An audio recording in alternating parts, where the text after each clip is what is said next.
This is Undaunted.Life, a man's podcast. I'm your host, Kyle Thompson. Let's get into it. MARKWAYNE MULLIN, you're back, which is great, but you're wearing a dress shirt and a tie, which is super offensive. Yeah. I thought you were going to wear the official uniform of Undaunted.Life, a man's podcast from here on out, but I didn't get to make fun of you off air because we're both busy today. Why are we both so important? Because, look at your ratings. Your ratings are just going through the roof. You're a stud. It's really not because of what you say. It's how you look, evidently. That's right. People just love the fact that I'm basically a big walking, talking, recessive gene, and then they feel so bad for me that they share my opinions with other people that are in their life, which is awesome. So, and then when they look at you, like, oh, that's a Viking. That's right. Who doesn't like Vikings, right? Hey, that's my jiu-jitsu nickname. Andre Galvao gave me that nickname because I was like a 6-month white belt, and I looked all disheveled with a big beard, and he just looked at me and said Viking. So it stuck. So it's an appropriate nickname. But last time we had you on the show, we obviously talked about you going viral at a Senate hearing, and you kind of went mini viral again here recently because there was another Senate committee hearing, the EPW committee hearing, and it was on the impacts of plastic production and disposal because that's definitely at the top of everybody's mind right now. So you had an interaction with a gal named Angelica, something like that, Bradford. We'll call her Miss Bradford. And one of the first questions you asked her was, what's going to replace your glasses? So you fill in the gaps on that story. But my question is why are you so mean, MARKWAYNE MULLIN? And why didn't you invite her to a fist fight on the Senate floor? Well, first of all, she was polite and she was sweet. Yes. But I would say a little naive. I don't want to be mean to her, but yes, something like that. Listen, she was the Democrats' expert on banning plastic. She was their environmentalist. She's actually a professor who was teaching a class at a school I'll leave unnamed, and she was talking about the environmental equality and the injustice of the plastic industry. That was literally what her class was. And so why I'm sitting there watching her throughout the process, and then I heard her 5-minute testimony. I looked at it and I thought that's very hypocritical that you're saying that you're wanting to ban all plastics. And so the first question I asked her, which you're never really supposed to ask a question unless you know the answer, but I just threw my script out of the way and I said, "Ma'am, what are your glasses made out of?" And she says, "I don't know." And I said, "What? You don't know?" She says, "I don't know." I said, "It's made out of plastic." She says, "I don't think they are." And I says, "Yes, they are. They're made out of plastics." And then I said, "Well, what's your phone made out of?" And she says, "It's not plastic." And I said, "Are you kidding me? Your phone is made out of plastic. There's no question about it." And then I talked to her about her cup, and she says, "My cup's not plastic. This isn't plastic." I said, "Ma'am, your lid is plastic." And I just went through the process. I talked about her having petroleum products, which is plastic, in your clothes.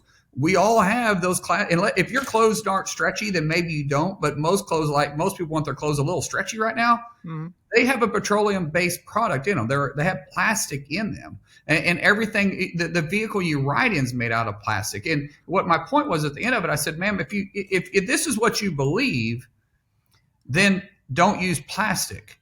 Live it. That means walk on wooden shoes."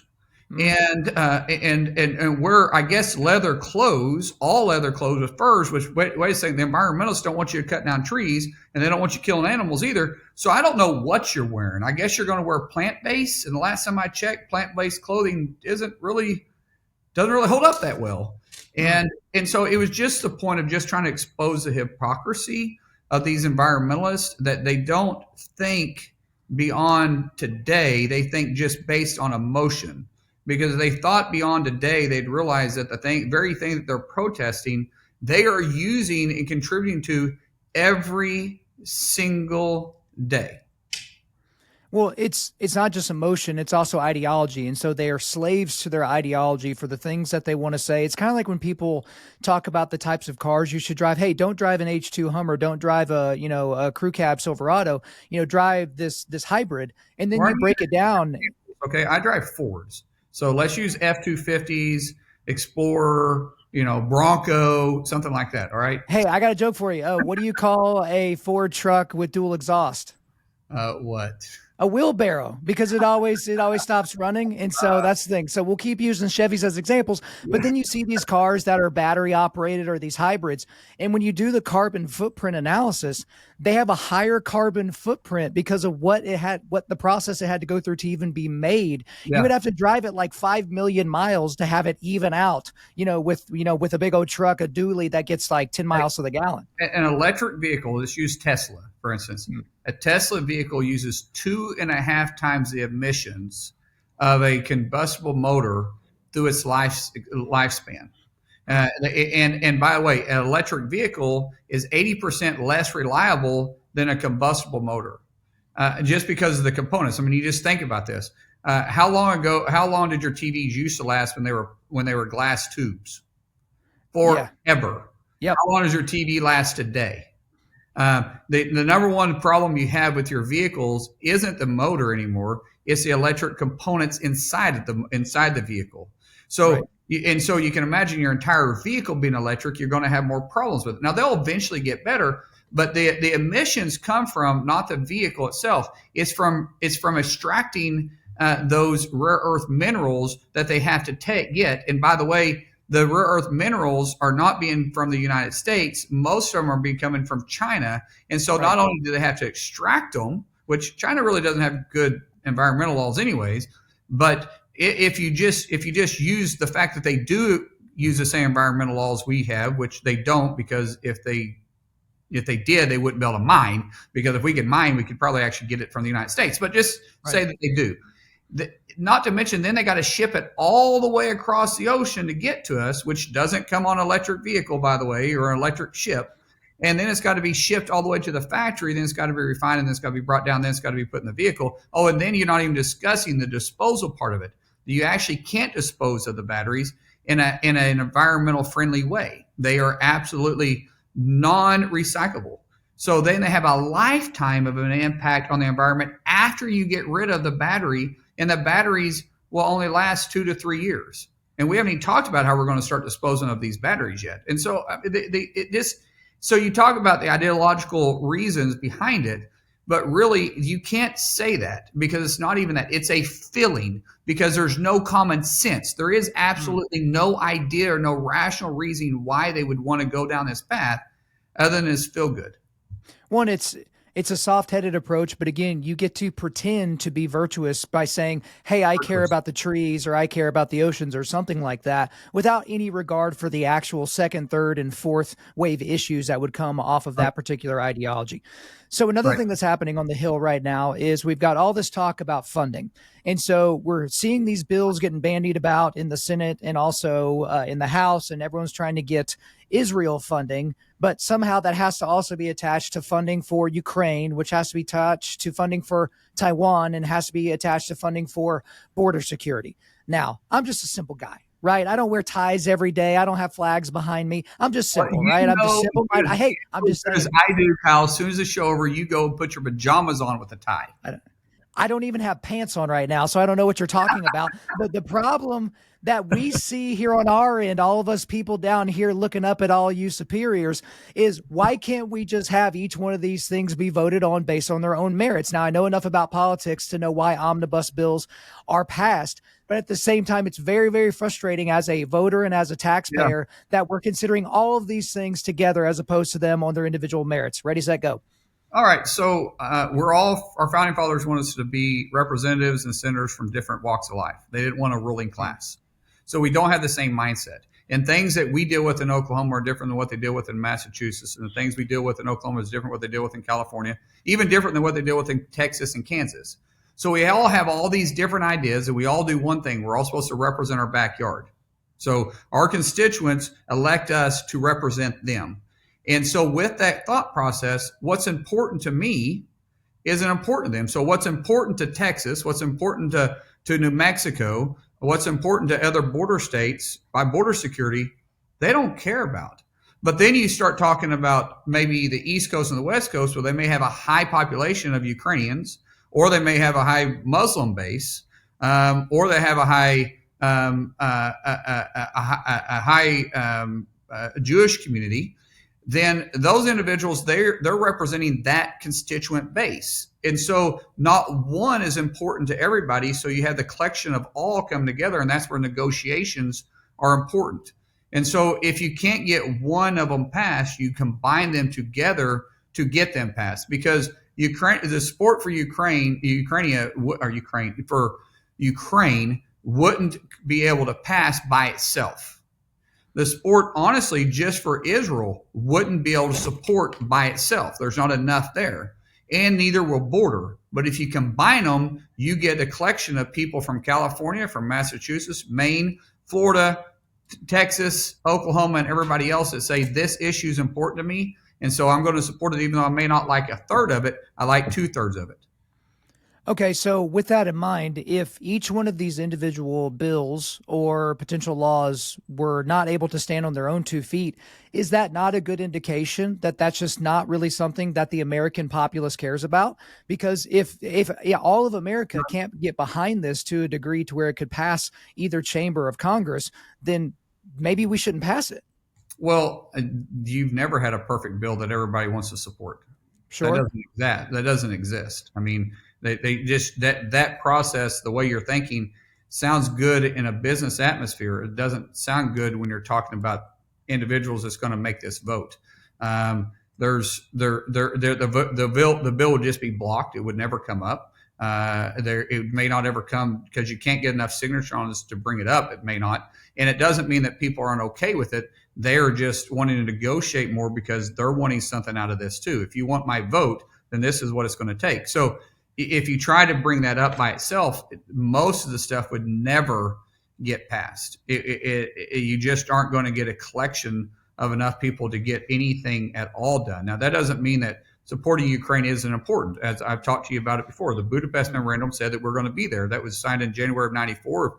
If Ukraine gave up their nuclear weapons, then the United States said, we'll be there for you in the case that you get invaded specifically by Russia. Russia wouldn't have invaded Ukraine if they were still nuclear power. So we're obligated by there. Israel, we have a memorandum signed with them too that we would support them. They're our largest and biggest allies in the Middle East. They are vitally important to us, not to mention the Bible says that a nation that stands with Israel is a blessed nation. I don't take that for granted. I believe that wholeheartedly. And then our border is the most pressing issue we have, national security speaking. But you have a bunch of Democrats that don't care about the border, and that will never. You have Chuck Schumer and you have Biden in office. So let's talk about the border itself. It's important to you and I, right? Of course. Do you believe it's probably one of the biggest national security issue we're facing right now? If not the biggest. I think it is the biggest, right? We've caught 151 known terrorists, not terrorist watch list, 151 known terrorists on our border in the last 12 months. Yeah, it's a huge national security risk. So the Biden administration is not going to touch that. No way, no how. They're not going to bring it because the Democrats want an open border.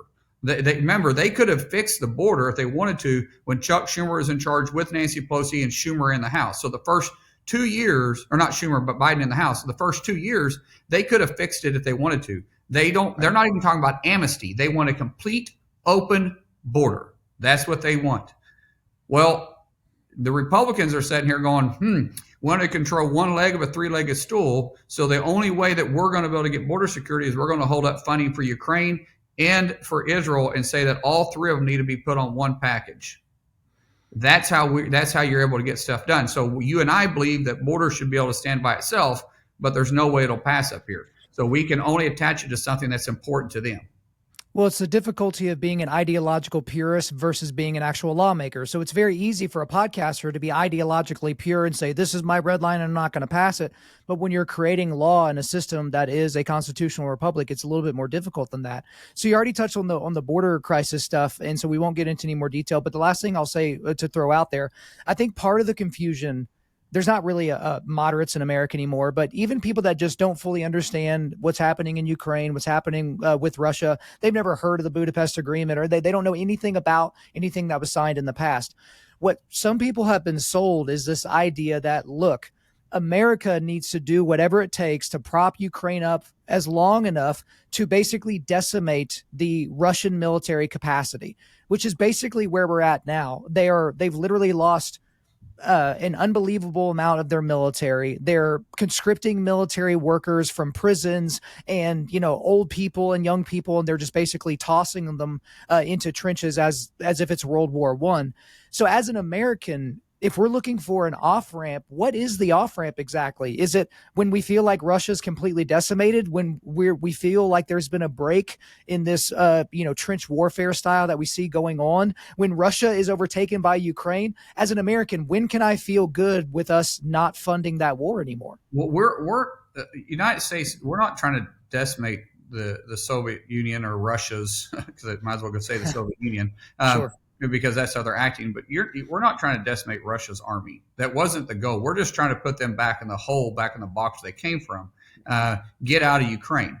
So what does victory look like is basically what you're asking. And as far as the way Russia's fighting the war, they're far from being out of this war. I mean, the way they fight wars is just what they're fighting. It's how they're fighting. They've never had a regard for human life. That's not what a dictatorship is. They don't care about the individual. They'll send wave after wave after wave of individuals. That's how they've always fought wars, and that's how they're going to continue to fight wars. Human life, the collateral damage means nothing, zero zilch to them. So it's what their industrial complex looks like. Their industrial complex is very strong still yet in Russia, and their economy is still strong. So what does victory look like? Well, victory looks like some people in Crimea, pushing Russia all the way back into Crimea. But remember, Crimea is part of Ukraine. Russia invaded Ukraine in 2014 and stopped where they're at right now. And so Crimea is technically illegal land taken by Putin. And from 2013 to 2014, we had, remember, Obama in office that time, and he was not very happy at the fact that Trump could possibly win, and he didn't want to go any farther and test it, so he stopped. If Trump wouldn't have won, they would have already done this a long time ago. So victory, some people say victory, especially Republicans say victory should just push them back out of where they're at, put them back to the line of 2014. If you're Ukraine, though, you're going, hold on a second, if I'm going to fight this war, if I'm going to fight this war, then I want to make sure that we get them completely out of Ukraine. So we would support them all the way to the point to where they claim victory, or until they reach their own border with Russia. The minute they go into Russia, we'll be done. That's not our responsibility anymore. Our responsibility is to help them push back an invading force, specifically in Russia. And so that's where we would say we're done. Now, I do want to hit some numbers for your listeners. Once again, I know we hit the border, but I want to hit it one more time just for listeners to understand what type of numbers we're dealing with on the southern border. During the Obama administration, when they claimed we had a border crisis, they said we had a crisis. Their own border agent, or not border agent, their own chief of the border at the time said that they had a crisis, and at that time they were claiming 21,000 asylum seekers a year. From 2010 to 2014, 2015, we averaged 21,000 asylum seekers a year.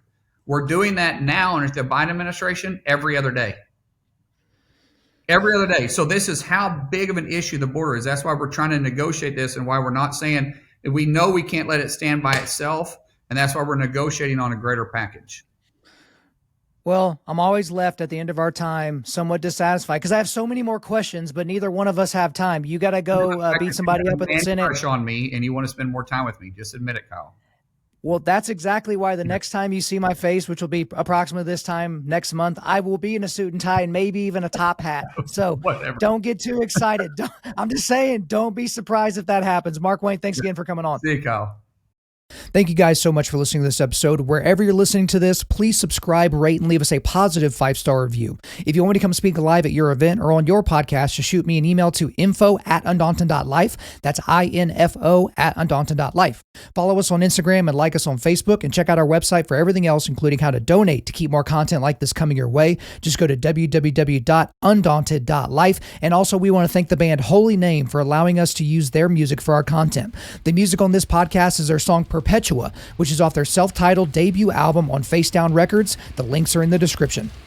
I'm your host, Kyle Thompson. Remember, keep pushing back darkness, keep forging spiritual, mental, and physical resilience, keep seeking the Lion of Judah.